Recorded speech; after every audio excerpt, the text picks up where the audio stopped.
Assalamualaikum warahmatullahi wabarakatuh. Jumpa lagi dengan saya Galuh Bayu Ardi.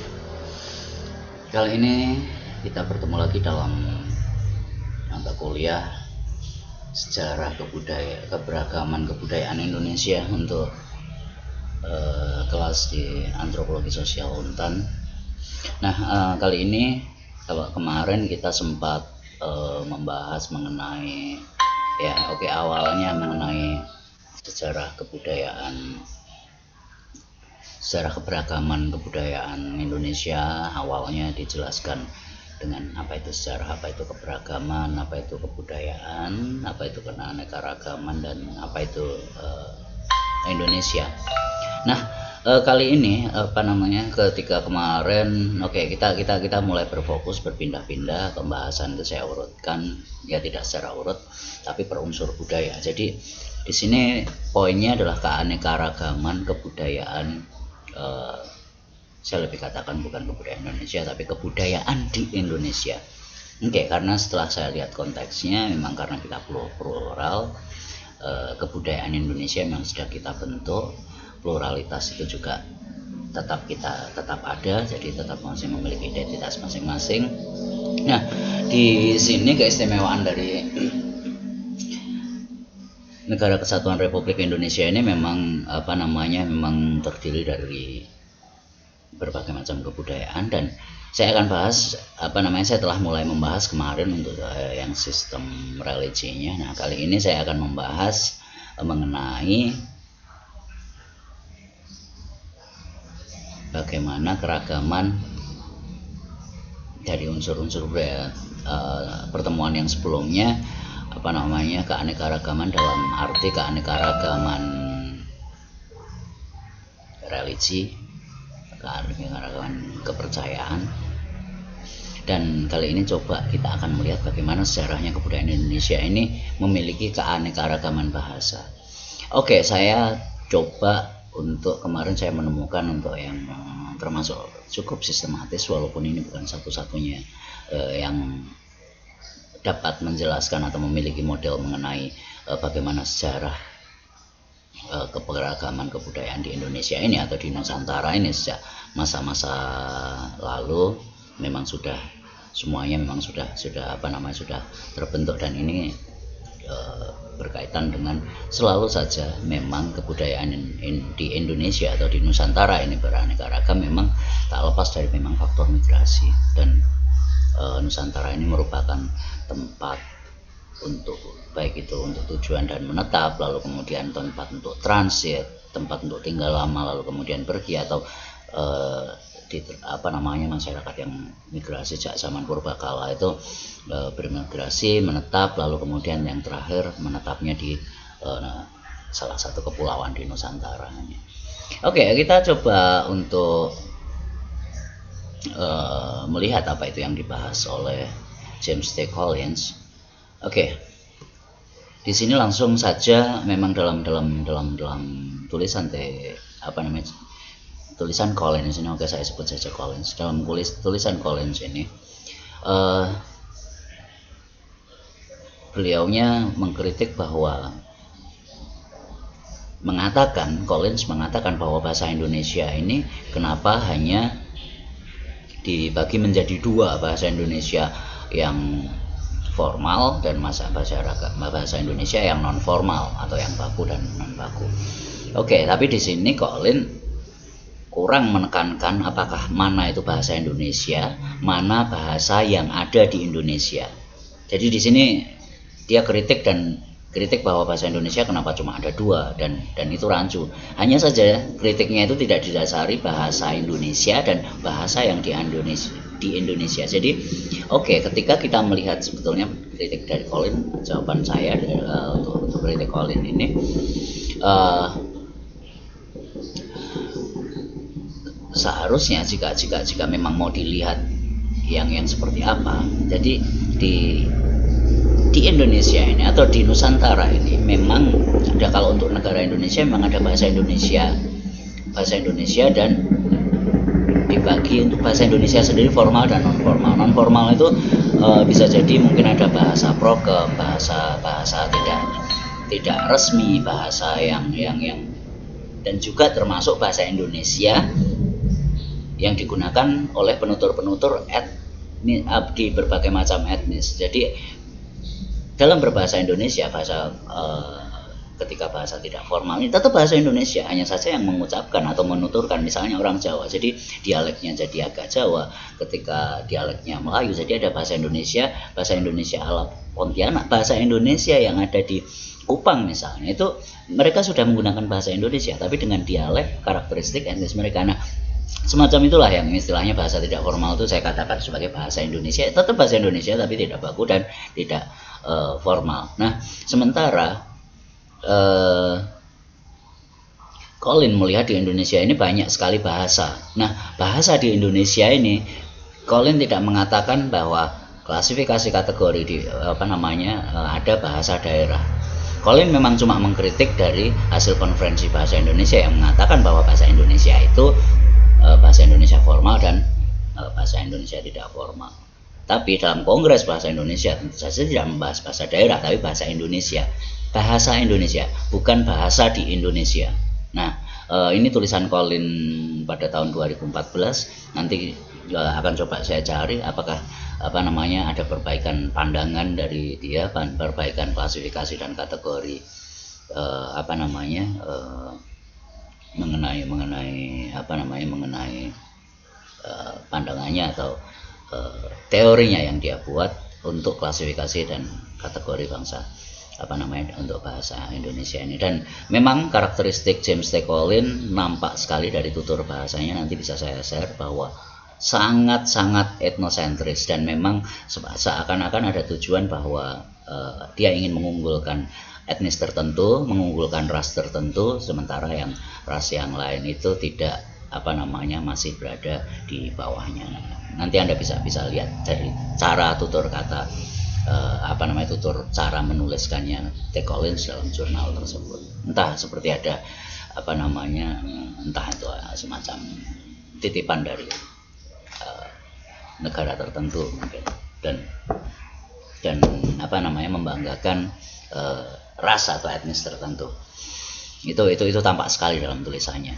Oke, langsung saja untuk itu berikutnya untuk itu memang sebuah kritikan saya terhadap James T. Collins yang tapi untuk kritik untuk tulisannya yang di tahun 2014 itu, karena saya belum baca yang berikutnya. Nah, tapi dari beliau kita bisa sedikit belajar, atau salah satu pandangannya, salah satu pandangan penyusunan bahwa tentang asal mula mengapa bahasa di Indonesia ini begitu beraneka ragam, walaupun ada pandangan-pandangan lain yang lebih menantang. Tapi untuk kali ini kita dapat mempelajari salah satu pengetahuan, dan kita akan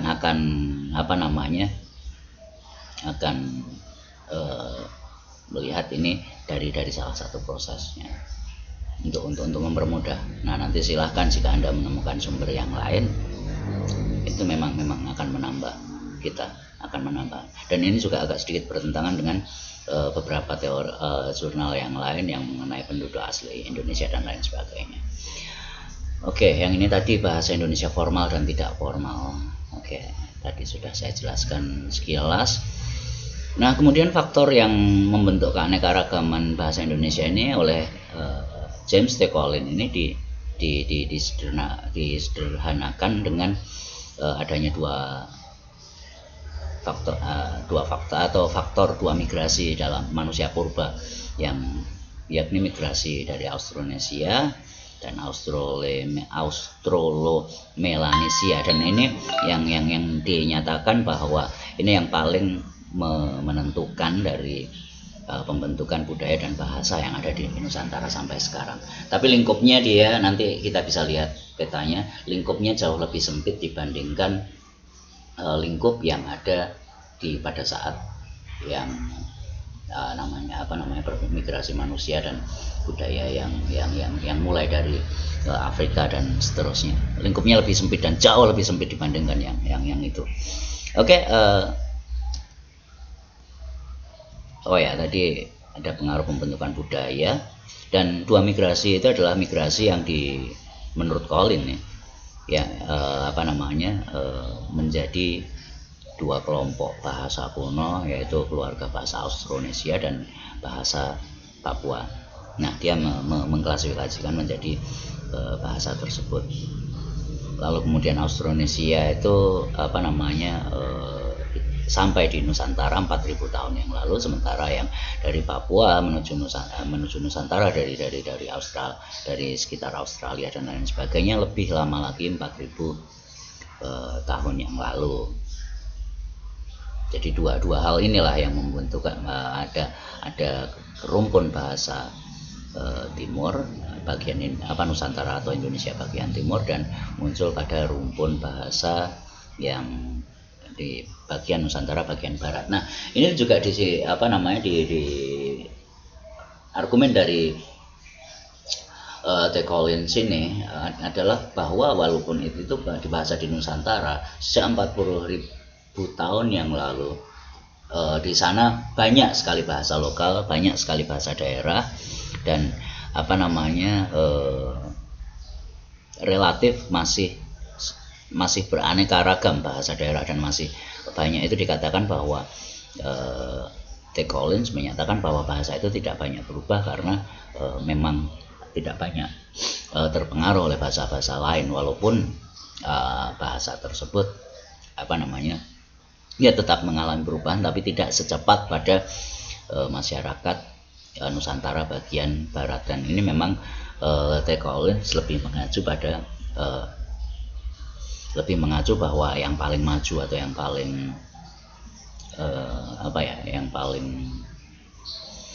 yang paling canggih, dia mengatakan, dan dia melakukan statement judgment, yang paling canggih itu adalah yang Nusantara bagian barat, terutama di luar Nusantara yang di bagian utara Nusantara tersebut.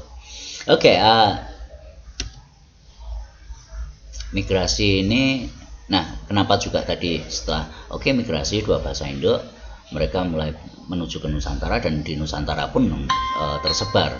Nah, faktor-faktor kendala atau halangan-halangan geografis setelah mereka menetap, itu mereka terhalang, ya mungkin mereka berada di pulau-pulau kecil, terhalang pegunungan, lalu kemudian ini menyebabkan faktor sosialnya itu lingkupnya sempit atau berada di daerah terpencil, dan jarang sekali atau bahkan tidak pernah berkomunikasi dengan orang luar, sehingga bahasa-bahasa tersebut masih terjaga kemurniannya. Nah, di sini muncul beberapa subpoin atau pengembangan dari beberapa, seperti misalnya daerah Maluku, Nusa Tenggara, untuk selatan Nusa Tenggara, untuk utara bagian Maluku. Ini merupakan zona transisi atau pertemuan antara populasi Mongoloid dan populasi Melanesia. Jadi yang tadi dua yang dari arahnya Australia, dari arahnya utara tadi, itu bertemu atau transisinya berada di wilayah Maluku dan Nusa Tenggara.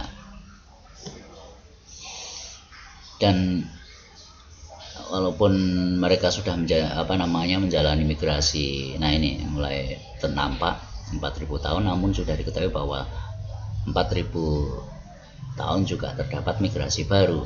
Migrasi ini membawa orang Austronesia ke dan sementara harus migrasi transisi populasi Asia dan Oseania itu juga tadi mulai berkumpul dalam arti, tapi tetap tersebar, tetap terhalang. Ada faktor komunikasi, faktor sosial, interaksi antara satu kelompok dengan kelompok lain itu memang terpisah. Nah, ini digambarkan seperti ini dalam petanya. Dia mengacu pada peta dari Bellwood dan Birdsall.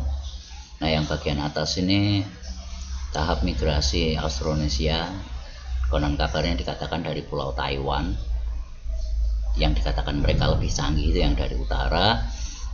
Karena mereka 4.000 tahun lalu sudah menggunakan kapal dan lain sebagainya. Sementara di kiri bawah adalah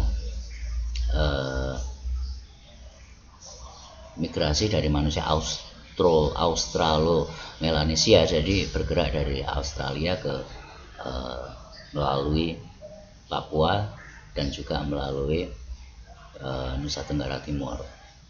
Nah, jadi pemetaannya atau pandangannya itu seperti ini. Dan itulah tadi yang menyebabkan mengapa bahasa di Indonesia beraneka ragam. Bukan bahasa Indonesia, bahasa di Indonesia beraneka ragam. Dan ya, itu salah satu aspek yang menunjukkan bahwa Nusantara memiliki keanekaragaman bahasa selain yang lalunya memiliki keanekaragaman kepercayaan religi ataupun mungkin ya semacam agama seperti itu. Oke, seperti ini.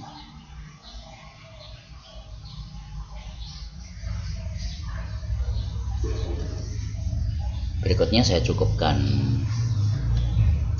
sekian dan pendek saja. Dan sumber itu tadi ada apa namanya dari James T. Collins, terbitan 2014, dengan judul Keanekaragaman Bahasa dan Kesepakatan Masyarakat, Pluralitas dan Komunikasi di Nusantara. Dan dia terbitan 2014 bulan Desember dari dimuat dalam jurnal Dialektika volume 1 nomor 2. Oke, dengan berakhirnya slide ini tadi, saya cukupkan sekian untuk mata kuliah Sejarah Keanekaragaman Kebudayaan Indonesia kali ini. Dan maaf, uploadnya sangat-sangat terlambat karena saya beberapa ada kendala teknis dan juga beberapa kegiatan yang kebetulan bertumpuk-tumpuk sehingga saya tidak bisa mengatur waktu dengan baik. Oke, ini untuk yang pertemuan berikutnya, nanti semoga tidak terlambat dan bisa tepat waktu. Kita coba bahas dengan unsur budaya yang lain, mungkin apakah itu teknologi, karena bahasa sudah, religi sudah, entah itu apakah itu teknologi, apakah itu sejarah keseniannya, sistem kekerabatannya, ataupun sistem pengetahuan yang khas. Oke, saya ucapkan Assalamualaikum warahmatullahi wabarakatuh. Salam sejahtera. Adil Katalino Bacuramin Kasaruga, Basengat Kajubata. Salam dan terima kasih. Selalu sehat.